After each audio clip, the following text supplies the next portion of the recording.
The message arrived at the worst possible moment. Ambassador Ha of the Diplomatic Corps was reviewing trade agreements when her communication panel lit up with emergency signals. Red lights flashed across every screen in the station. Around her, diplomats from a dozen different species stopped their conversations and turned to look at the main display. The words appeared in the common galactic language, translated instantly for all to read. Human vessel requesting formal diplomatic contact. Current position, Outer Rim Sector 7. For a long moment nobody moved, nobody spoke. The silence was absolute. Ha felt her 4 hearts beating faster. She had been alive for only 80 years, young by standards. She had never seen a human. No one in her generation had. The ban had been passed 300 years ago, long before her birth. Humans existed only in historical records and warning documents. "That cannot be correct," said Trade Minister, a massive with scales the color of dark stone. "The humans are gone. The band saw to that." "The signal is authentic," replied the station's communications officer, her voice trembling. "The transmission codes match human patterns from before the exile. They are using old diplomatic frequencies." Ha moved to the main console and pulled up the sensor data. There, at the edge of conquered space, sat a ship unlike anything in the galactic database. It was enormous, easily 10 times the size of the largest conquered battleship. Its design was strange and unfamiliar, covered in structures that seemed to serve no obvious purpose. "Where did it come from?" she asked. The officer checked her readings twice before answering. "The Shroud Nebula, Ambassador." "Impossible," said immediately. "Nothing survives the shroud. The radiation levels would kill any organic life within hours." "I am only reporting what the sensors show," the officer replied. Ha studied the ship's trajectory. It had indeed emerged from the shroud, that vast cloud of deadly radiation that marked the boundary between known space and the unknown regions beyond. For 300 years, the conquered had assumed the shroud was a natural barrier. No species had ever tried to cross it. No species had any reason to. Except, perhaps, a species with nowhere else to go. The Emergency Council assembled within the hour.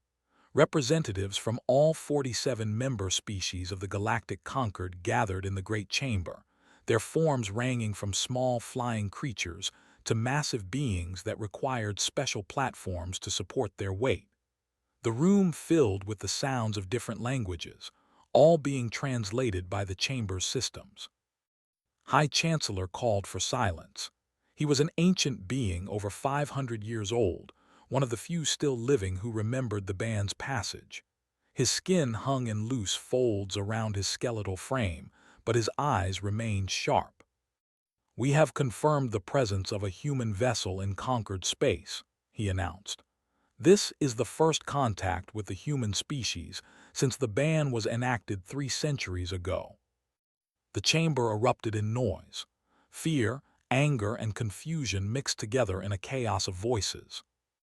"They were supposed to be extinct," someone shouted. "We should destroy them immediately," called another. "How did they survive?" Raised one thin arm, and gradually the noise subsided. "The vessel has made no aggressive moves. It has stopped at the boundary of Sector 7 and is broadcasting a request for diplomatic contact. It has also transmitted a message."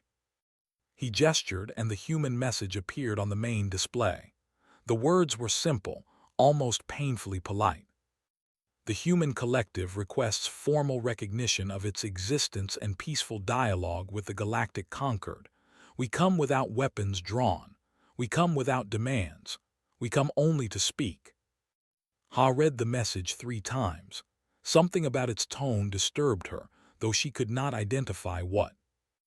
"It must be a trick," said General of the Military Council. "The humans were known for their deception. They pretend to want peace while preparing for war." "The historical records support this view," added another representative. "Humans were classified as dangerously aggressive. That is why the ban was necessary. Ha had studied those records. She knew what they said about humans.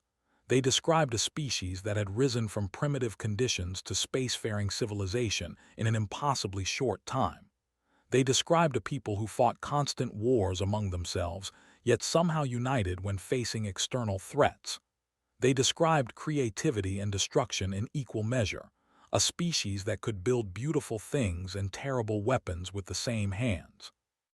The ban had been passed because the conquered feared what humanity might become.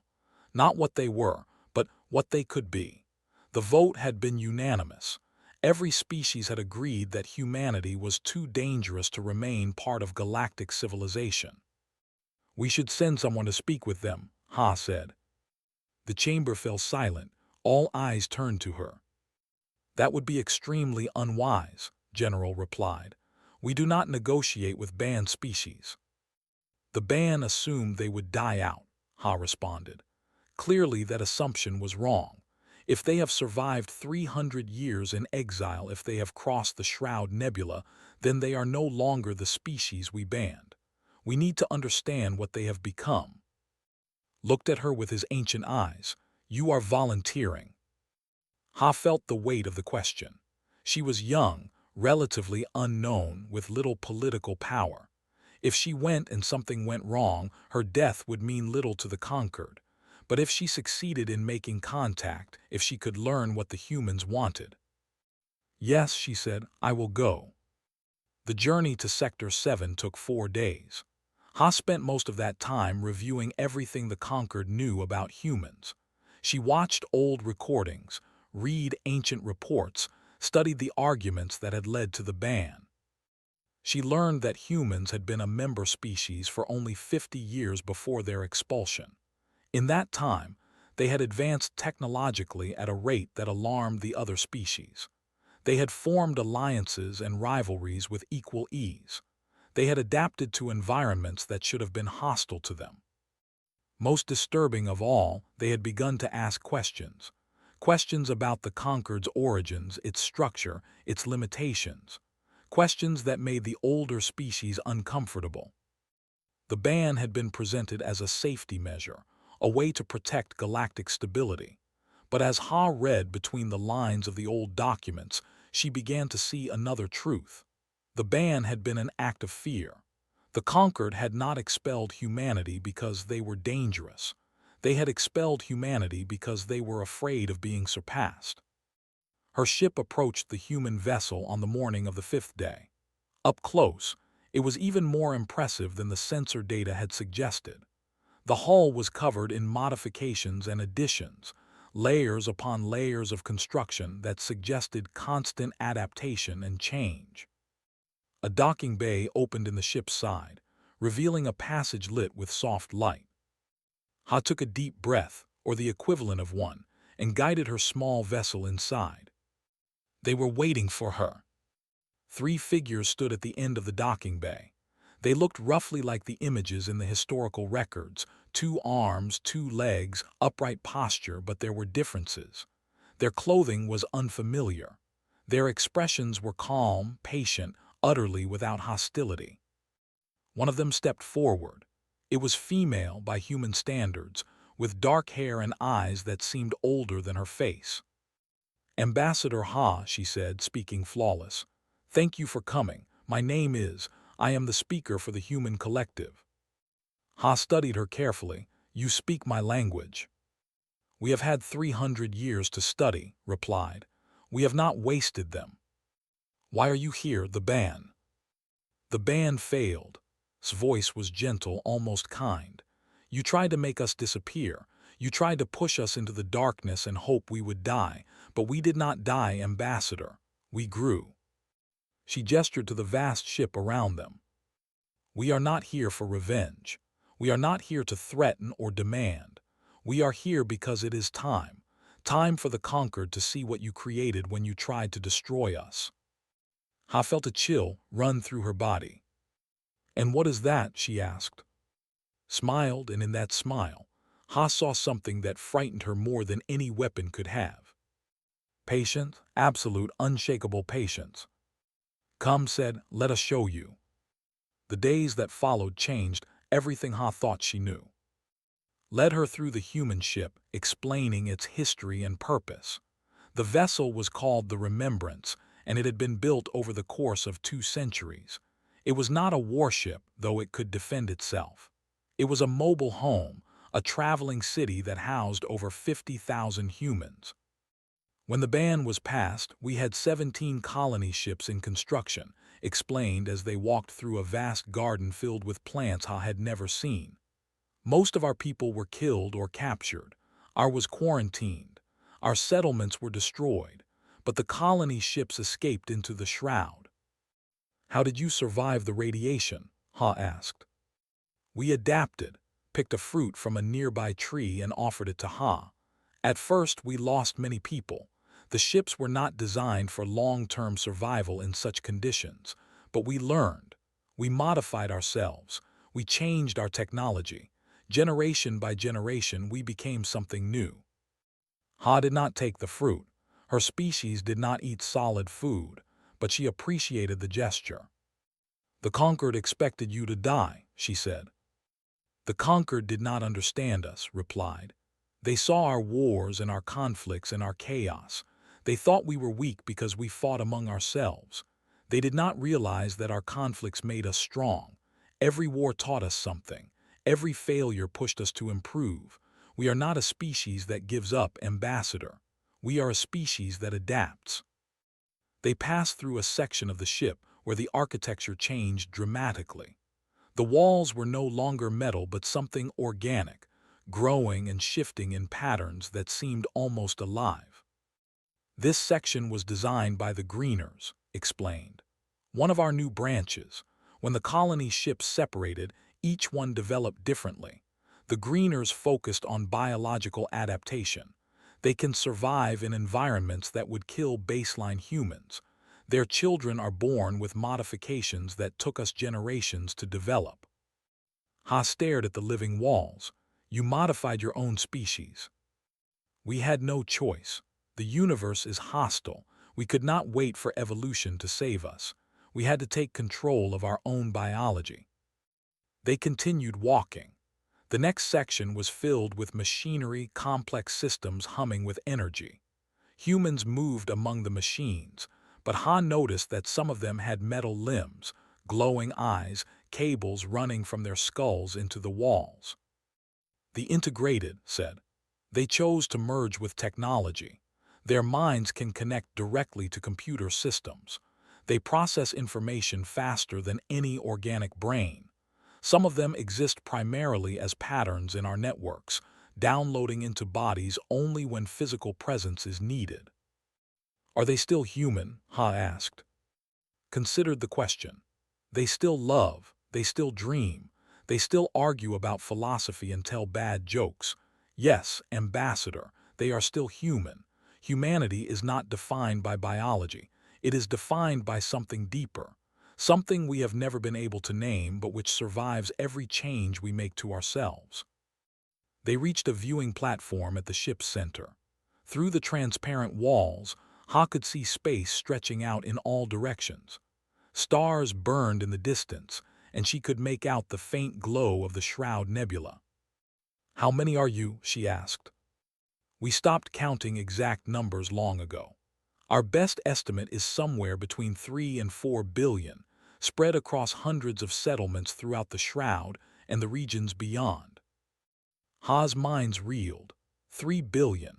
The conquered had assumed a few thousand survivors at most. They had imagined scattered groups struggling to stay alive, slowly dying out over generations. Instead, humanity had built an empire in exile. Why now? She asked. Why return after all this time? Was quiet for a moment. When she spoke, her voice was thoughtful. For the first century, we focused on survival. There was no time for anything else. The second century, we expanded. We built new homes, new technologies, new ways of living. We became something different from what we had been. She turned to face Ha directly. In the third century, we started asking ourselves what we wanted, not just survival, not just growth. What did we actually want from the future? And what answer did you find? Smiled, we want to be known. We want the galaxy to see what we have become, not because we need approval and not because we want revenge, but because hiding in the darkness forever seemed small, limited. We are more than survivors now, Ambassador. We are a civilization, and civilization should not hide. Ha understood suddenly what had disturbed her about the initial message. It had not been angry, it had not been threatening, it had been confident. The humans were not asking for permission to exist. They were simply announcing that they did. The conquered will not accept this easily, she said. We know. There are those who will want war. We know that too. The expression did not change. We are not afraid of war, Ambassador. We have fought wars among ourselves for our entire existence. We know how to survive conflict, but we would prefer peace. We would prefer dialogue. That is why we sent the message. That is why we invited you here. She reached out and gently touched Ha's arm. The ban failed. Nothing can change that. The question now is what comes next. Does the conquered want to spend another 300 years pretending we do not exist? Does it want a war it cannot win against a species that has learned to live in places you cannot follow? Or does it want something new, something better? Ha looked at the human woman. She saw the patience in her eyes, the calm certainty of someone who has already won and is simply waiting for others to realize it. I will return to the conquered, she said slowly. I will tell them what I have seen. That is all we ask. They may not listen. Nodded. Then we will wait. We have become very good at waiting, Ambassador. 300 years taught us that patience is its own kind of power. We are not going anywhere. Eventually, the conquered will have to accept the truth. And what truth is that? Turn back to the viewing platform, gazing out at the stars. You cannot ban a species from the universe. You can only delay the inevitable. Humanity is here. We have always been here. And now, finally, we are ready to take our place.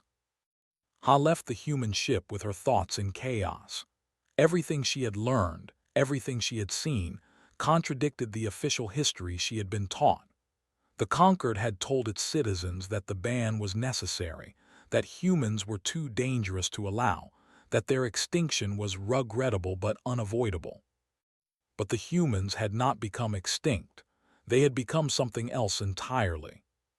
As her ship pulled away from the remembrance, Ha looked back at the massive vessel. It hung in space like a promise, patient and waiting. She did not know what would happen when she delivered her report. She did not know how the conquered would respond, but she knew one thing with absolute certainty. The galaxy would never be the same. The grand chamber of the galactic conquered had never been so full. Representatives from all 47 member species crowded into the vast space, filling every seat and overflowing into the observation galleries above. The air buzzed with translation frequencies as dozens of languages merged into a single conversation. Ha stood at the center of it all, her report complete, waiting for the reaction she knew would come. High Chancellor broke the silence first. His ancient voice carried through the chamber, amplified by the speaking systems. You are telling us that the humans have not merely survived, but prospered. Yes, High Chancellor. And that they have spread across hundreds of settlements in the unexplored regions beyond the Shroud. Yes. And that they have modified themselves into multiple distinct variations, while still maintaining a unified civilization. Ha nodded. They call themselves the human collective now. They have different branches, different forms, different ways of living, but they still consider themselves one people. The chamber erupted into noise. Ha waited, knowing that the arguments would have to burn themselves out before any progress could be made. General of the Military Council spoke first when the shouting died down. This is exactly what we feared 300 years ago. The humans were already dangerous when they were a single species. Now you tell us they have become multiple species, each with different capabilities. They must be destroyed before they grow any stronger. And how do you propose we do that? Asked Trade Minister. According to Ambassador Ha's report, their settlements are spread across regions we cannot enter. Our ships would be destroyed by the shroud's radiation before we could reach them. Then we develop new ships, new weapons. That would take decades, perhaps centuries, and in that time they would continue to advance. The argument continued, positions hardening as different species staked out their views. The military council wanted war. The trade ministry wanted to negotiate. The science division wanted to study. The cultural preservation board wanted to pretend the problem did not exist. Ha watched it all with growing frustration. They were missing the point entirely. "May I speak?" she said, and something in her voice cut through the noise. Gestured for silence. Ha stepped forward, making sure every representative could see her clearly. "I spent 5 days on that human ship. I spoke with their leaders. I walked through their sections and met their people. I have seen what they have become." She paused, gathering her thoughts. "They are not what we expected. They are not the aggressive, chaotic species described in our historical records. They are patient. They are organized. They are unified in ways we never imagined possible." "That makes them more dangerous, not less," General interrupted. "No," Ha said firmly. "That makes them permanent. They are not going to disappear. They are not going to die out. They are not going to conveniently solve our problem by destroying themselves. They are here, they are thriving, and they will continue to exist whether we acknowledge them or not." She looked around the chamber, meeting the eyes of as many representatives as she could. "The ban was passed because we were afraid. We feared what humanity might become. Well, now we know. They have become something beyond anything we predicted, something that survived everything we did to them and emerged stronger. The question is not whether we can destroy them. We cannot. The question is whether we can accept reality and find a way forward." Leaned forward in his seat. "What are you suggesting, Ambassador?" "I am suggesting that we stop being afraid. I am suggesting that we meet with the humans and negotiate a new relationship. Not because we are weak, but because it is the only path that does not lead to conflict we cannot win." The chamber fell silent. Then slowly, a voice spoke from the delegation of the collective. They were small beings, barely visible from Ha's position, but their words carried weight. "We were among the first to sign the ban," the representative said. "We did so because we genuinely believed humanity was a threat to galactic stability. We had seen their wars. We had studied their history. We thought we were protecting the galaxy." The small being paused. "But we were wrong." Murmurs rippled through the chamber. If the humans wanted revenge, they could have taken it already. They have clearly developed capabilities we cannot match. Instead, they sent a message asking for dialogue. They invited an ambassador aboard their ship and showed her their civilization openly. They are not acting like conquerors.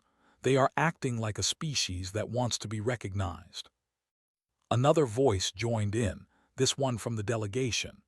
Trade Minister stood, his massive form dominating his section of the chamber. "The speak truth. We are traders.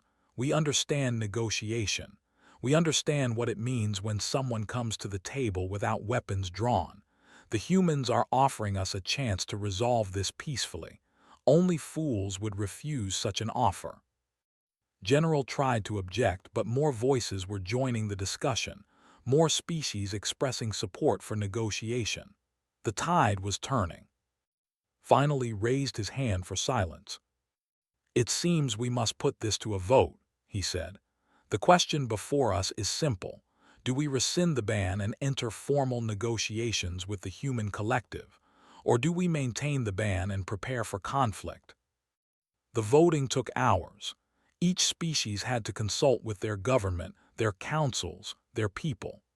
Messages flew back and forth across the galaxy as the decision was debated and argued and finally made. When the results were counted, the vote was close. 26 species in favor of rescinding the ban, 21 against. The ban had failed. Now officially it was over.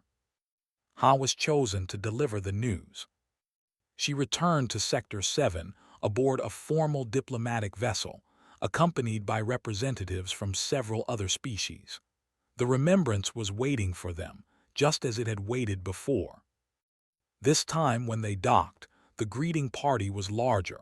Stood at the front, but behind her were humans of every variation Ha had seen on her first visit, and many she had not. Baseline humans, greeners with their organic modifications, integrated with their technological enhancements, and others whose differences were less visible but no less real. Ambassador Ha said, "We received your message. We are pleased." Ha stepped forward and performed the formal gesture of respect. The Galactic Concord has voted to rescind the ban. Humanity is invited to rejoin galactic civilization as a full member species. Did not smile. Her expression remained calm, patient, the same expression she had worn throughout their first meeting. "We accept," she said simply. The negotiations that followed would take years. There were countless details to work out, boundaries to establish, agreements to forge. But the essential work was done in that moment, in that docking bay, when two species that had been enemies finally chose a different path. The human collective did not gloat. They did not threaten. They did not demand reparations or apologies. They simply took their seat at the galactic table and began to participate in the conversation. And slowly, year by year, the galaxy began to change. Human technology, frozen for 3 centuries, suddenly gained access to human innovations.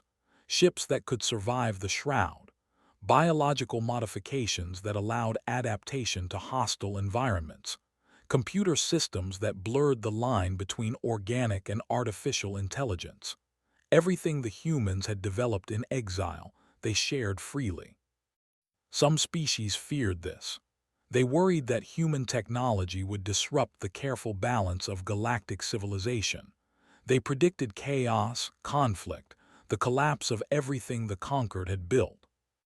They were wrong. The humans remembered what exile felt like. They remembered being cast out, abandoned, left to die in the darkness.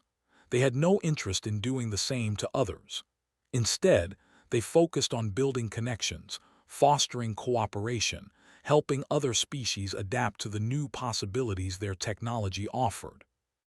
Ha watched it all unfold from her position as the Conquered's ambassador to the human collective. She traveled between human settlements and conquered worlds, facilitating exchanges and resolving disputes. She saw former enemies become partners. She saw fear transform into curiosity, and curiosity into respect. One day, many years after the ban was rescinded, she found herself back aboard the Remembrance. Older now but still sharp, met her in the same garden where they had first spoken. "The galaxy is different now," Ha said, looking at the strange plants that filled the space. "Because of what you chose." "Because of what we both chose," corrected. "You took a risk, ambassador. You came aboard our ship when no one else would. You told the truth to your people even though it was hard to hear. The change happened because beings on both sides were willing to try something new." Ha considered this. "Do you ever think about what might have happened if the vote had gone the other way?" Was quiet for a moment. "We would have waited longer. We would have continued to grow. Eventually, one way or another, the galaxy would have had to acknowledge us. But this way was better. Less pain, less loss, more time for building instead of fighting. Some still say we should have fought, that we were weak to accept you." "And what do you think?" Ha looked at the human woman. 300 years of survival had shaped her people into something remarkable, patient but determined, different but unified, strong but not aggressive. "I think," Ha said slowly, "that strength is not always about fighting. Sometimes strength is knowing when to stop." Smiled, and for the first time, it reached her eyes. "That is the lesson we learned in exile," she said. "We had every reason to hate the galaxy. We had every reason to return with weapons blazing, but hatred is expensive. It costs energy we could not afford to waste.